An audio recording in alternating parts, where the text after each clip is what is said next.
Good afternoon, everyone. Welcome to today's webinar, which is on thermal comfort. It's hosted by the Air Academy.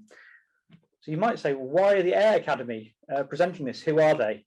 We're not sure who they are, but it's actually an objective knowledge sharing platform. You can find out a little bit more about Swegon Air Academy on swegonairacademy.com, and there you'll find links to books, articles, insights, and knowledge and case studies, and so on. And I'm joined by two of my colleagues here, Mikael and Åsa. Do you guys want to introduce yourselves? Mikael, if you Yeah, of course. Thank you, Josh. Glad to be here. So my name is Mikael Börjesson, work as the head of sustainability, competence development, and also external relations, so working with industry associations around the globe, actually, in reality, for the group of Swegon. Yeah. And my name is Norén-Lundh, and I work for a Swegon group as an indoor environment competence center manager. And I have a background as a product group manager within Swegon with the room units and talking about the room comfort. Yeah, good. Fantastic. Thank you, Åsa. But today we're talking thermal comfort, and Åsa's going to get us started. Yeah, thank you, Josh. So today we are going to talk about thermal comfort and what affects it. And of course, we have some different parameters that is influencing the thermal comfort. And one of them is, of course, temperature. And that could be the air temperature in the room. There's also temperature from all the surfaces surrounding us in the room and the operative temperature. And we'll talk more about that during this webinar. It is also about air velocity, of course, in the occupancy zone. So we'll also reflect on that. And also relative humidity, how high humidity we have indoors and compared to outdoors and so on. But can we make everyone satisfied? We have some theory behind this created by Frenger for a long time ago. And we have something called the PPD, that is the perceived percentage dissatisfied. And that is a U-curve that correlates to something that we also called PMV, predicted mean value. And those are correlating to each other, that the U-curve shows that even if we have the perfect design temperature, some people, 1 out of 20, we normally calculate, will be dissatisfied with the indoor climate.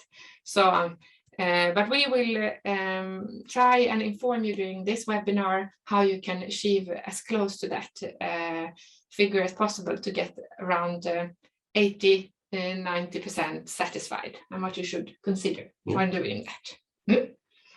So we start with the temperature. In the wintertime, the air temperature when you work in an office and you have a normal activity level for an office work, should normally be set around 20 to 24 degrees. And then also, if you compare that to the summer temperature, we can allow the temperature to be a little bit higher, because we don't want a discomfort, too big difference between the outdoor and the indoor temperature, because then we feel discomfort. So we can allow it to raise up to 26 degrees. What should we more consider? I think the heat loads is also very important, and that is also referred to what kind of work is what an activity you are doing in the office space or in a gym and so on. So here is an example of a diagram that shows different heat exchange that we do with the environment, and you can get an overview over the activity level. And we have some different human heat exchange. We have heat emission through radiation to surrounding surfaces or to free space. And we also have heat release by convection to ambient air, and heat release to evaporation of liquid, which is mainly done by sweating or evaporative delivery. If we bring an umbrella into the entrance, it will bring moisture into the air as well, and so on. And we even have a fourth form of heat exchange that can occur, and that is through conduction to solid or liquid particles in direct contact with body surface. But that is a very small part, so we don't take that much into consideration. So if you look at the diagram here in the picture, you can see that there are different colors depending on what kind of heat exchange that we have. So if we compare number 3, which is normal office work, and compare that to light body work, you can see that the evaporative, the yellow part of the diagram is much bigger. So depending on what kind of activity you have in the building or on that floor, you could consider different ventilation principles or different cooling needs. Also very interesting to see that painting is a very energy giving. That's apparently very hard work. And we can discuss what kind of painting we're talking about. Yeah, That's another issue. So then moving further on then. Yeah, and one other thing that we think is very important to talk about is actually where do we measure when we design an indoor climate? Because I think we tend to forget that when we as end users are using the space and maybe sometimes complain about the indoor climate. But if you design an indoor climate, you always try to design a good climate in the occupancy zone. And what is that really? It could vary a little bit depending on which market or country you are in. But we have an example here from Scandinavia. So what the surface or the zone that we are trying to climatize is from a horizontal plane from 0.1 meter above the floor up to 2 meters above the floor. And on the sides, if you look around in the room, for the inner walls, it's 0.6 meters from the walls. And when you consider a door opening or from the window, it's even 1 meter. And that could have a big impact, Mikael. Have you any examples? Good question, because I actually remember back in, I think 1.5 years ago, we had a discussion with the client actually that we're in the building. It was a glass facade. We will come back to the facades later on in this presentation. But they actually furnitured the room, so they used all the space all out to the window. And it was actually a real complaint from the user in the building by both draft, but also the cold coming from the transition from the window itself. And of course that could happen, but during to that the occupied zone is there, the design is not allowing us actually to use that kind of surface. Exactly. So that's a very interesting because a lot of engineers and consultants use that part of the room to take down the air velocity before it enters the occupancy zone to create a good climate. But I think there it's very important then to be very active in the project discussion to understand how the customer in the end or the user in the end want to use the room. And then if possible, then try to make a design that is allowing you to use spaces that is outside of the occupancy area. Yeah, and of course we know that you want to change the layout in the office because that's the only thing we know for sure that it will change. But try and then keep it within the occupancy zone and be flexible with the office layout in that space. But if we also should talk about the room and what is influencing and the heat sources and so on that we need to manage. How can we avoid calculating in the wrong way to maybe if we over design it's not so good either, because then it's hard to keep the thermal comfort in a good way. Yes, so let's move then into the room a little bit more what is happening inside the room and what we need to consider to be as accurate as possible in reality. So what is influencing the room itself, the comfort in the room by different kind of parameters, and one for sure very easily recognized. I think you all recognize the fact that we have an effect when the sun is shining into the building. You can easily exemplify that by sitting in the car and having 21 degrees on your AC, and the sun is really shining in, and you will feel hot anyway, no matter if it's 21 degrees in the car or not. So one particular important factor is actually shading. So work with solar shading will help us to achieve a good comfort within a room. As well, to understand, of course, what kind of influence do I have of the components in the room, such as lighting. If you compare lighting today to 10 years back, of course, there's a big difference in the amount of heat load that comes from lighting, but you can still feel it when you're, for example, in a shopping mall, going into an office, or sorry, a shop for shopping clothes or whatever. You feel the spotlights immediately affecting your body, and so there is a heat load factor that we need to consider also within having lighting in the building. Now with the new modern LED lighting, it's not affecting us so much, but we don't know that. We don't know exactly normally what kind of lighting that are very early in the project. So that question needs to be kind of treated in some way. And I guess also we have demand control on the lights as Yes, well nowadays. True, so true. that is also so even better in opportunity. that sense. Yeah. Yes, even better in that sense. We also, of course, need to consider all other stuff that we have in the office. It could be laptops, it could be screens, it could be printers, it could be copy machines or whatever. All those are actually adding heat into a room. And the modern laptops, the modern screens are quite friendly in that perspective nowadays, but it's a factor that we need to consider as well when we're designing the indoor comfort. As well, of course, laptops connected, of course, to how many people there are in the room as well. And the people itself, we actually also produce heat loads into the room and needs to be handled and treated in that fact. So we know the designing value for how many people should be attending this room or this building, depending on what it is design question we asked for. Yeah. One thing that is very important is, from the room perspective, what we just talked about is to also realizing that we, as the car example, we are not talking just about the temperature, we're talking about the temperature and the surroundings and the surrounding environments. Normally it's kind of could be floors, ceilings, etc. And the combined mixture, the combined temperature is what we call operative temperature, and you touched into it already in the beginning. And operative temperature is really the thing that we need to consider, because that is where people will judge their comfort based on. So we cannot just look, and not even just the radiant temperature, which is what comes from the surrounding levels, but or not just the air temperature that comes from the diffuser or whatever.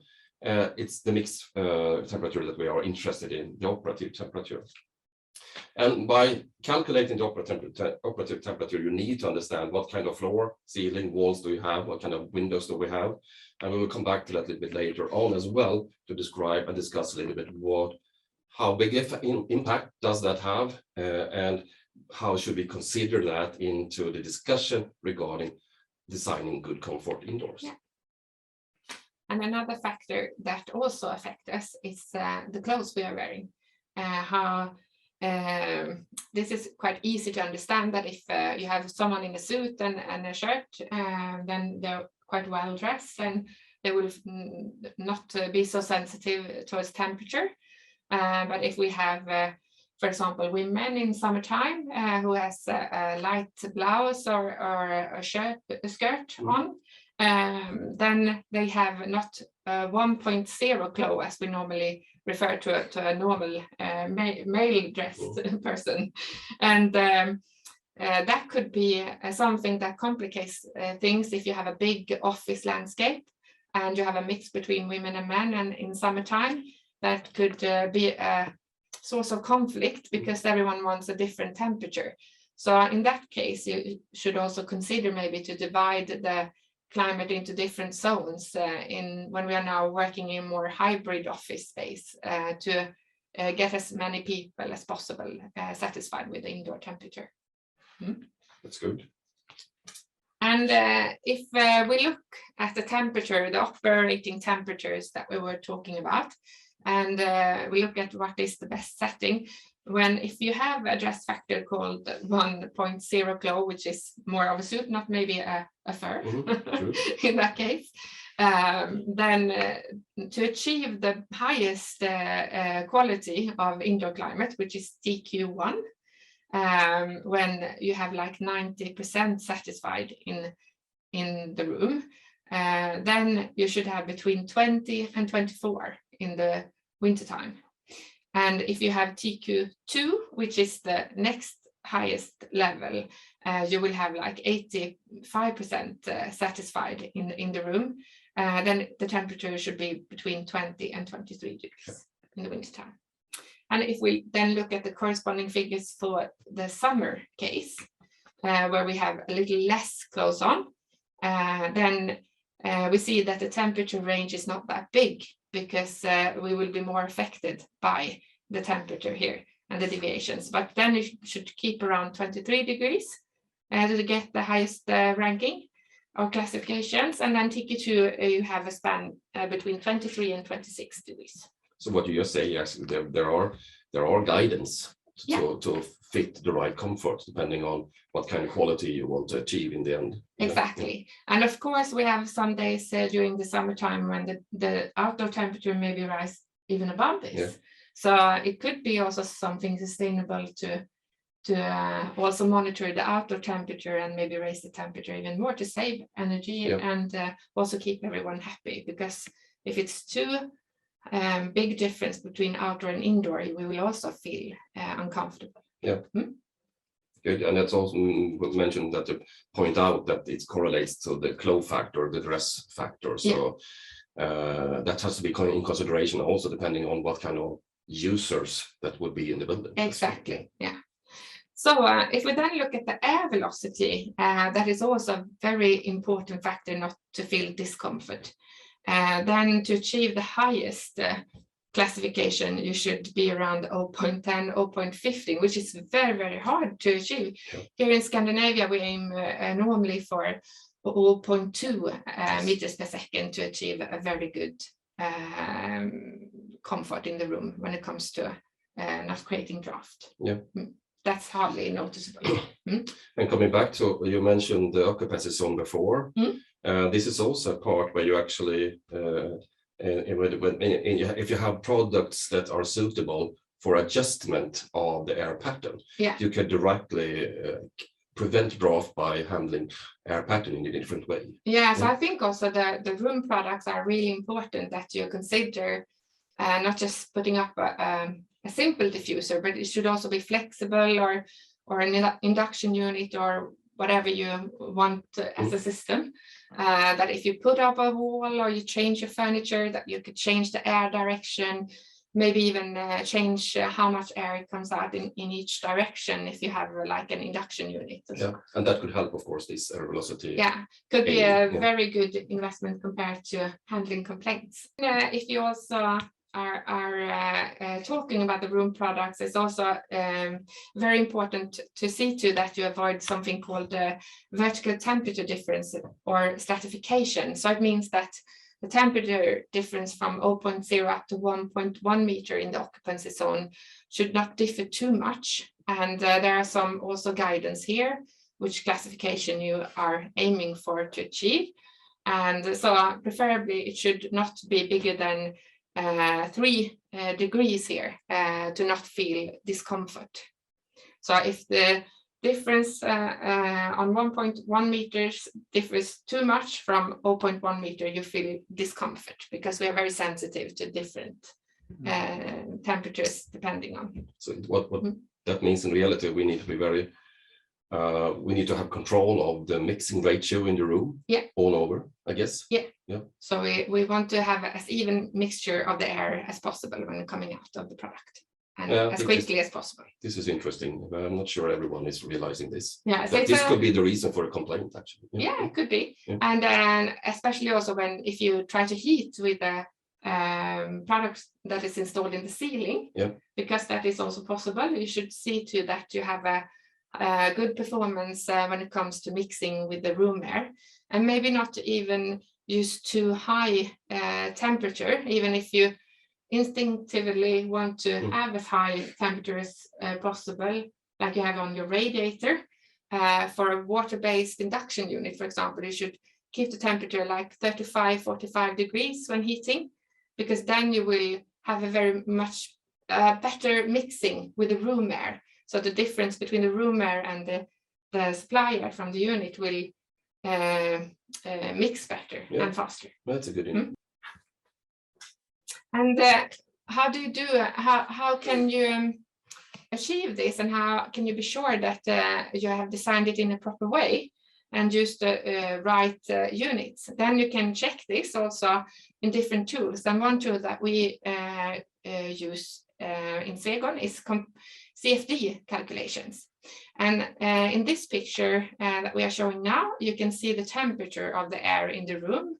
And you can see that it's very good temperature settings in the room. It's very even and green all over. And this means that we have small gradients and very even temperature in the room from 0.1 up to 1.1 meter and even further here.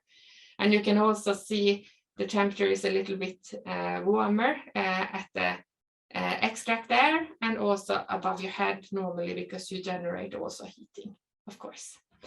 And if we should then see how we can check the air velocities in the room, you could also do that by calculating in a CFD. And here you also want as small gradients as possible. And as you can see from the scale below the picture, that the room is fairly much blue or white, which means that it has a very, very low air velocity here. And the high air velocity is above our head, because we have like a chimney effect when sitting in the room, and the air goes up and gets some speed above our heads. And then you can also see the red part in the picture is when the air comes out of the room unit in the ceiling, and you can see the air stream coming down along the wall. So this is one tool that you can use to check up if you have done the correct design, if you have a special room or typical room that you want to design. So this is a kind of way of securing that I actually achieve the values that we just described. Exactly. Yeah. So and if also, I understand, this is a really good design in this CFD calculation. Yeah, of course. Yeah. But it could be. Give a good example. Yeah, of course, you can then go and do at external labs and so on mock-up tests to try your design as well, if it's really important. And maybe that is the best one, when you can look and have a feel yourself. Yeah. But one thing that is really important, and no matter how good you try to design the room, if you haven't a good base to start with, then it's really difficult. So you have to look at the building. And I think, Mikael, you have some... Yeah, I would like to take some minutes and talk about the building itself, because now we have been very much into the room and the theory behind the basic stuff.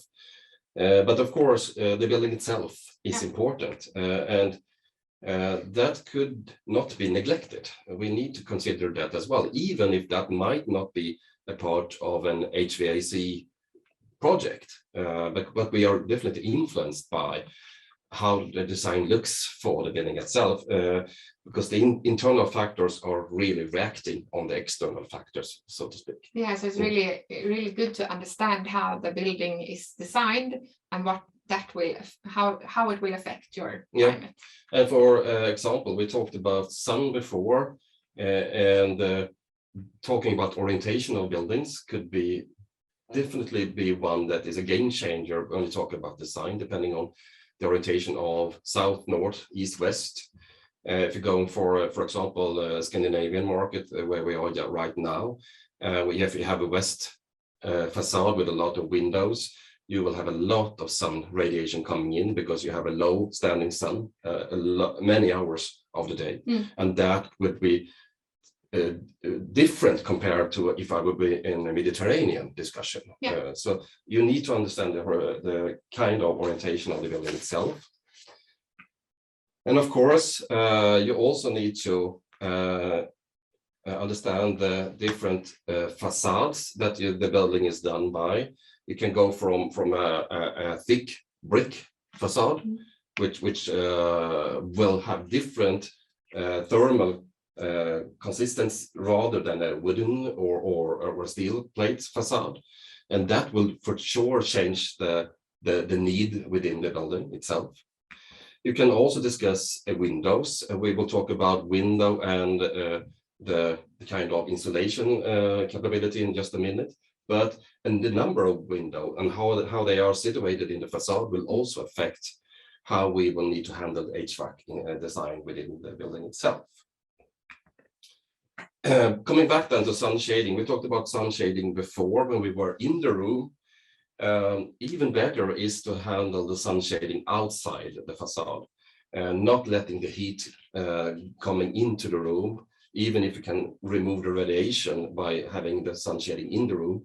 Having it outside, we also keep the heat load outside. And that will help us a lot to not over design, as you talked about before. So that is clearly recommendable. And of course, that is seldom a part of the HVAC design, but it could be controlled by the HVAC design. Yeah, exactly. We have some interfaces that we can control this. So I think taking the building shell within the discussion as well is a very important factor to understand what is the best design for this room or for this building or for this floor level regarding HVAC design. Good. A little bit more in depth, what are we talking about? I think that the need to be considered regarding HVAC design is to handle transmission in a good way. We talked about transmission before in the comfort part when you can feel draft close to a wall. And this is exactly what we're talking about now, the heat losses that we have in the surrounding surfaces. And that's why we need to understand walls, floor, what the floor is made of, the ceilings, the windows, the doors, all this stuff that actually are capsuling the indoor climate in reality. And that could be easy or really, really tricky. We discussed before, Josh, that it's very easy to understand maybe when you have a new building. Then you can hopefully even got the specification. But a renovation, then you start to be more guessing where we are in the transmissions. But there are some key factors and there are some tools as well. We'll come back to that a little bit later on in the presentation that will help us to design in a good manner. So we're talking about convection, different materials, and we're talking about the radiation from the different surfaces. And of course, that actually in the end will be a U value. It will be watts per square meter Kelvin. We normally talk U value when we talk windows, but there is U value all over a building shelf. And the more we know about those, the more accurate the design could be, the more accurate the calculation of effect for cooling, heating, ventilation could be. There is also other losses within the building shell, losses that it's hard to control, and we don't really want them in reality, but there will be, because no building is fully tight, even if it becomes better and better, the more modern they are. But there are always involuntary losses. We're talking about doors, we're talking about windows, and other gaps, cracks that could be in a building that will let energy both out and in, depending on where we are, which season we are in. So that is also very important to understand. If we can calculate infiltration in a good way, that will help us also to design the indoor comfort in a really good manner. Then, of course, there are some gains as well regarding energy. Most of the gains is actually those that we actually put them ourselves in reality by putting a heat source into a building, could be radiator system or fan coils or whatever. But depending on how the building is designed, the heat gains will be differ, because there will be heat gains as well compared by the transmission of the shelf itself. So depending on the ambient temperature and the room temperature, you will have gains or losses depending on the differences between them. And one of the big gains that we had touched into several times is the solar radiation. That is, of course, some part of the year it could be a plus value when we need heat sources into the building. But most of the year, it's actually our disruption. It will cause us more energy to get rid of the energy or the radiation the sun creates. So that's why we talk so much about the solar shading, to be very clever in that sense, because the better we do that, the easier it will be to design the right effect in the room, for at least as for the cooling effect. Yeah, because we know also that a lot of energy is going to cooling down buildings. Yes. So if we can minimize what we are cooling down. Which probably will be one of the huge challenges going further on, when we, at least in the EU, we have the task to reduce energy. We know that in the same time, people are increasing the comfort, and we know by fact that the temperature is rising in the climate surrounding us. So the cooling needs will be higher and higher. Could we limit that as much as possible? And as you see in the screen, that you could reduce it as much as 60%, having the right solar shading. Yeah. And I think we also have some examples here. Yeah, this is a diagram we put together for some years ago, but it's still valid.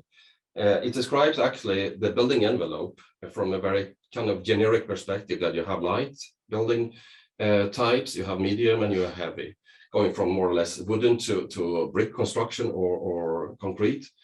And then on the top layer, you have the windows that you put into the facade, where you have a very traditional 2-glass window. There are several of them in, at least where we are in Sweden, at least in old buildings. And then you go further up into more modern windows. And you can see, if you compare a left top to right corner, you can see you double the energy use for a certain area, and I think that is critical. Yeah. And of course we want to sell ventilation products, but you should consider that if you invest in a good window, then you have an easier job designing a good indoor climate, actually. Because if you over design, or if you have a bad window, you will have effects on how you perceive the comfort as well. And I think there's two phrases I hear quite a lot that almost relate to this, and one is, fabric first, and get the building fabric right. I mean, that's 101. That's of course fantastic, but also as you build tight, I mean, and the reason to do that is of course sustainability. It's clear energy is not free, it's expensive, and we all want to be more sustainable. On the other hand, we also need to ventilate buildings the tighter, and the tighter we build them, because then you can cause problems with humidity and all sorts of other things. And I'm sure we'll talk about that in some of the other seminars as well. So it's lots of factors to balance, and it's not one size fits all either. No. And you need to understand that comfort cannot cost some. It has to be balanced towards energy usage, which is very important. So I mean, you can create the perfect comfort with a really heavy energy use, but that is not what we aim for. We aim for a very smart system that is designed for exactly the need. And one factor that we also need to talk about is accumulation or heat storage. Because if we build a building that has more of a heavy construction, then we can actually buffer some heating and cooling and get help from the building, and reduce the fluctuations in the thermal comfort, and also the energy use, of course. And you should also consider, if you build more of a light building structure, then it could work a little bit against it, and you could use more energy, of course. So this is something that you should keep track on as well, but it's not so easy. It's more abstract, so it's not so easy to relate to. So we have some very nice pictures of buildings that will help us explain this, actually.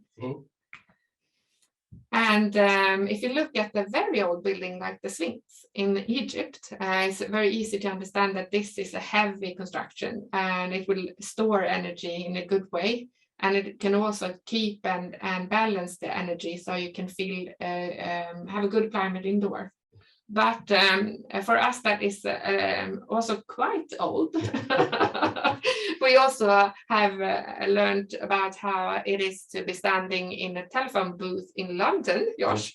Apparently so. I've never used a telephone booth. So, but if you're standing there and the sun is shining, you get very warm immediately. So it's a very light and transparent building. So that is the same thing when you design a building. You have to consider that, how it could work with you or against you in doing a right indoor climate. But generally, you could say that a medium size heavy building is you can calculate for 10 to 15 watts per square meter in accumulation. That can help you. I think that could be a really good rule of thumb to remember that that is at least what you can expect in some way. But remember, it can be both for you, but also against you. Exactly. And how can you keep track of all of this? Well, here in Swegon, we have a calculation tool that helps us out really early in a project phase. And of course, Swegon ESPO. And ESPO stands for Early Stage Building Optimization. And it's a tool for energy calculation. So you can go in there and calculate the energy use of your building and your project. And this is developed together with a company called Equa Simulation. And it's a simplified version of their software called EIDA, it's a neutral software base here.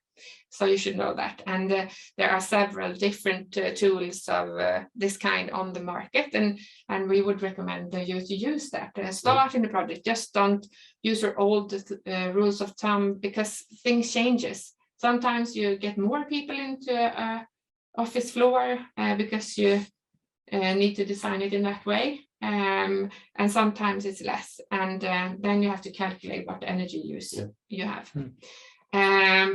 It's also adapted, our calculation tool for demand control systems as well, which is also a good thing because if you're aiming to get LEED or BREEAM Platinum, you need to have a demand controlled system installed. And this is a good tool that you can use to discuss with different groups of interest in the building project really early in the building phase. And you can also choose what ambition level you have. You can do one room only, and if that is critical, if it's the manager or an important person room, then you can choose that and design and calculate around that in more detail. Or you can choose to create a room floor, a room plan, floor plan, or a complete project, of course. So you can choose different levels and make a quick calculation or go more into detail. And you can also really easy make realistic calculation what happens during the day. You can put in the orientation of the building, northwest facade, the type of glass, and you can put in the office hours when people are coming and going and the level of occupancy in here. And you can create different set points and flows of the air and so on. So everything you can put in there to get a realistic calculation as possible of the design. Yeah, and just as Åsa says, this is a tool, and we're describing one of them now, which is important. But it's so important to understand what we had described in the presentation, how you can actually apply them in reality to understand the system part of HVAC design. And I think the kind of energy software calculation tools like this would really guide you to the best solution, and I would also say to the most energy efficient solution.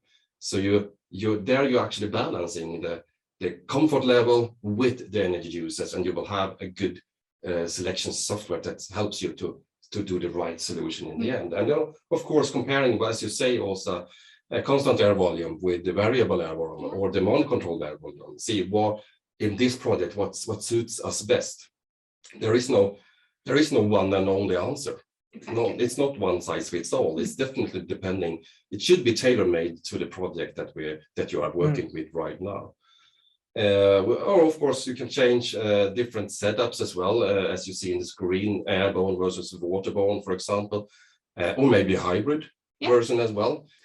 And I think the important thing is from this is that you will have a result, you will have an energy balance, you will see how the user phase of just this building or this room, depending on what you are calculating, will actually, how it will look like in reality. So it will definitely help you to choose a good system. It will actually help us also estimate operating costs. So you will have the monetary part of it as well. And that could be also the game changer, actually, depending on your electricity cost or whatever cost you have regarding energy. And that could change the whole setup. And as you said in the beginning, you told early design tool, something like that. And I think this is something that needs to be pointed out. The earlier you can do this kind of calculation, the earlier you can have this kind of discussion from a comfort perspective, the easier it will be to adapt, the easier it will be to change, to have the optimized solution. The later in the process you will come, the more costly it will be and the harder it will be as well. So this is really our very early tool to really guide us to do the best of the situation we have in front of us. And I think to conclude that, this is really a good pillow, because finally all of us want to sleep well. And I think this is actually helping us to do that in reality.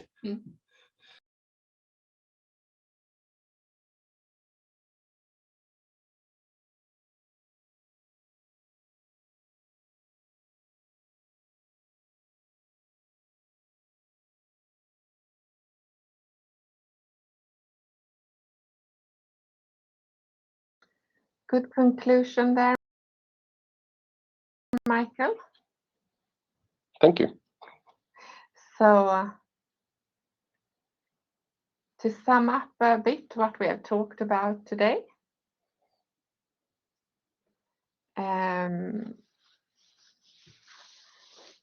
we are talking about the thermal comfort, and it's a common source of complaints in buildings. We had said that we also need to take in account the occupancy zone. The calculation of internal heat loss is especially important, and also the operating temperature versus the room air temperature in the room. So also the building envelope is also key to thermal comfort and relationship to sustainability. So you have to take that into account. But whatever you do, take care that you model in a software program also to check your figures and give a good and sound decision basis. Yeah, I think the comparison between different solutions is the key here, to understand what suits your targets best, or your building best, or your room comfort best, depending on what your needs are, when your needs are. I think that's one of the conclusions. Yeah.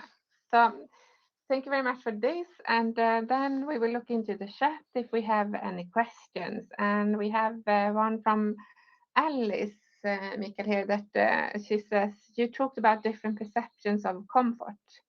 For example, a slender, slim or very small person can perceive the thermal comfort differently than a man in large stature.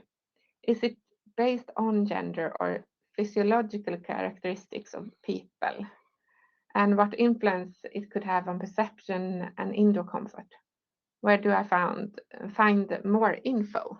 Yeah, it's a really good question, and probably it could be a long answer. I was attending actually last week a keynote speaker around this subject, who was for 45 minutes. So maybe I should keep it a little bit shorter. But the answer is yes. It is a difference between gender. It is a difference between size or body mass, and I would say that needs to be considered. I mean, there are a lot of studies now going on showing why it's a difference, and this was a professor from University of Southampton. So that maybe I can recommend for searching for that if you are really into depth, interesting. But I mean, I wrote a blog around this for maybe some year ago, where we said that we really need to consider that there are a difference when we design indoor climate, and mainly our guidance so far and the rules we are applying is based on male kind of characteristics. Yeah. So there is a challenge for the industry, I think, to realize that there are a difference. And I think based on the keynote speaker I heard, maybe actually the body mass is maybe more influencing than we think. So if you're a thinner person or kind of more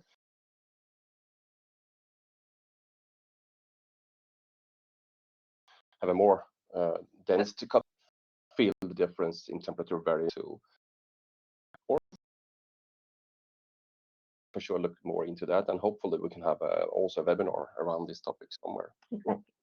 And then we have Jan, who is asking, air velocity at what meter per second is considered a draft, creating unpleasant feeling for people? Thank you for your answer. And we could say that everything that is above 0.5, 0.2 meters per second is perceived as a draft, and also, of course, the temperature of the air is also influencing that. But normally you said that 0.2 or 0.5 meters in the occupancy zone. This is where you start to feel air movement. Yeah. And then Charlie says, great presentation. Thank you. Thank you. You mentioned air patterns within ventilation products. What did you mean? Yeah, also, I think this is your home field, home turf. Yeah, exactly. And when we're talking about different air patterns, it's the distribution from the room terminal unit that we refer to. And what you can do if you have a very good and flexible room unit, that you can change the direction of the airflow out from the unit by using twistable nozzles or ADC, where you can direct the air coming in all different directions, and maybe split it if you have a column that is stopping there or getting it to drop and so on. So everything that you can use and change the air pattern from the ventilation product is then you have a good product in your system, if you can do that. Which actually can influence the question before, air velocity and draft positions. Yeah. So you can work with air patterns to avoid that. And then we have Beatrice. Did the Sweden government change temperature set points for winter? How did that went for perceived thermal comfort? And did people complain? What is your take out on that? I guess that is maybe Beatrice is considering the energy use connection during the winter time also, and if we got some recommendations from our government to lower the temperature in the office. Yeah. Okay, now I get the point as well. Good. And the answer is probably no. They did not say that we have to change compared to others, especially Germany and others, where I traveled during the winter time when we have quite a low indoor climate temperature. But it was a recommendation to work, especially in the homes, to lower if possible. Yeah. Which is maybe it's tricky then to say if it was a complaint or not, because we don't really have that kind of information. I don't know if you know also if you have heard something around that. No, but I have heard, of course, we talk to colleagues and friends, and we are interested in this topic. And there are some examples where they had lowered the temperature because that was, they thought, a good energy saving activity. But then you got people sitting in the bank office freezing, and they don't get so productive in that case. So a lot of complaints. Yeah, complaints, and also, I mean, you talked about the glow value in the presentation. We also see that people start to wear other kind of outfits to protect themselves against a little bit colder indoor climate. So then you can of course discuss if that is a complaint or adjustment to the surroundings. Yeah, but also there have popped up a good trend in the discussions that don't go back to the 70s where we had the oil energy crisis and created this comfortable indoor climate. So I think most businesses, when they have office people, have to consider that part and has discussed that. And asked for recommendations for other actions. Then we have Harry, who says, "Hi, thank you for a very good webinar. You mentioned where we measure the comfort in a room in one of your slides.